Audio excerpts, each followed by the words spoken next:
काही नाही, ही एक गोभक्षक हेच मोठे दलाल आहेत। अशा अडवून शेतकऱ्यांच्या होस्टन गायी जर्सी गायी गोशाळेमध्ये पाठवून द्यायच्या। किती गोशाळेमध्ये गायी म्हशी गेल्या, त्याचं पुढे विल्हेवाट काय लावली? त्या गायी जिवंत आहेत का?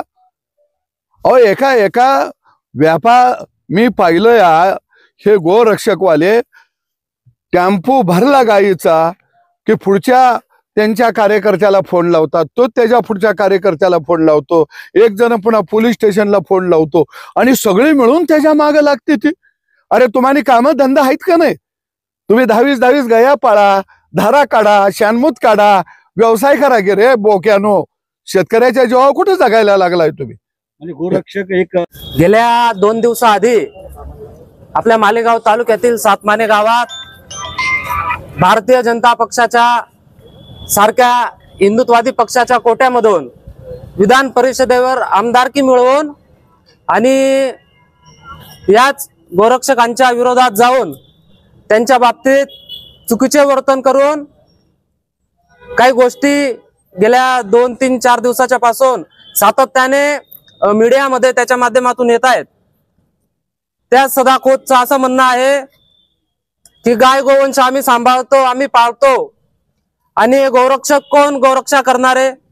तर आज मी या माध्यमातून त्याला सांगू इच्छितो की ज्या पद्धतीने 350 वर्ष आधी छत्रपती शिवाजी महाराजांनी त्या ठिकाणी गोमातेचं रक्षण करून आणि तो आदर्श आम्हा सर्व हिंदू तरुणांना घालून दिला आणि त्या छत्रपती शिवाजी महाराजांचा आदर्श या ठिकाणी घेऊन त्या पद्धतीने आम्ही या गोमातेची रक्षा या ठिकाणी करत आहोत।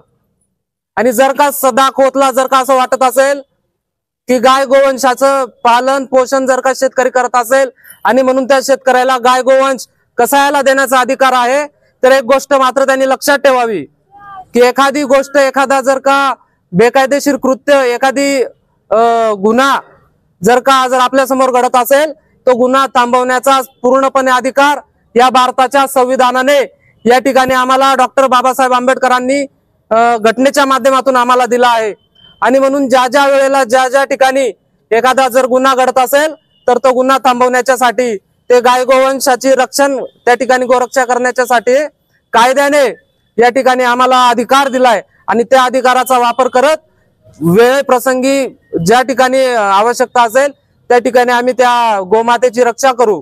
आणि याच माध्यमातून राज्य शासनाला देखील आमचं आव्हान आहे, भारतीय जनता पक्षाला देखील आमचं आव्हान आहे की भारतीय जनता पक्षाच्या कोट्यामधून हा बडवा सदाखोत आमदारकी मिळवतो, ही आमदारकी आपली उपभोगतो आणि पक्षाच्याच विरोधामध्ये जाऊन हिंदुत्वाच्या विरोधात जर का भाष्य करणार असेल, गोरक्षकांच्या विरोधात जर का भाष्य करणार असेल, तर मग भारतीय जनता पक्षाच्या वरिष्ठांनी देखील लक्षात ठेवावं की आम्हा हिंदुत्ववादी तरुणांना, हिंदुत्ववाद्यांना आणि सर्व महाराष्ट्रातील गोरक्षकांना मग या बाबतीत विचार करावा लागेल। आणि म्हणून भाजपाने किंबहुना राज्य सरकारने एक गोष्ट लक्षात घ्यावी की लवकरात लवकर तत्काळ या सदाखोतवर कारवाई करून याच्यावर गुन्हा दाखल करण्यात यावा आणि तत्काळ यांनी माफी मागावी संबंध महाराष्ट्रातील गोरक्षकांची, ही मागणी आम्ही या ठिकाणी करतो। किंबहुना ज्या वेळेला ज्या पद्धतीने तो गोरक्षकांना गुंड संबोधलाय, तर मग ही गोरक्षकांची गुंडगिरी काय असते ही त्याला दाखवली जाईल आणि कशा पद्धतीने तो महाराष्ट्रभर फिरतो हे देखील आम्ही त्याच्याकडे मग बघणार आहोत। या गोष्टीचं दखल सुद्धा त्यांनी घ्यावी।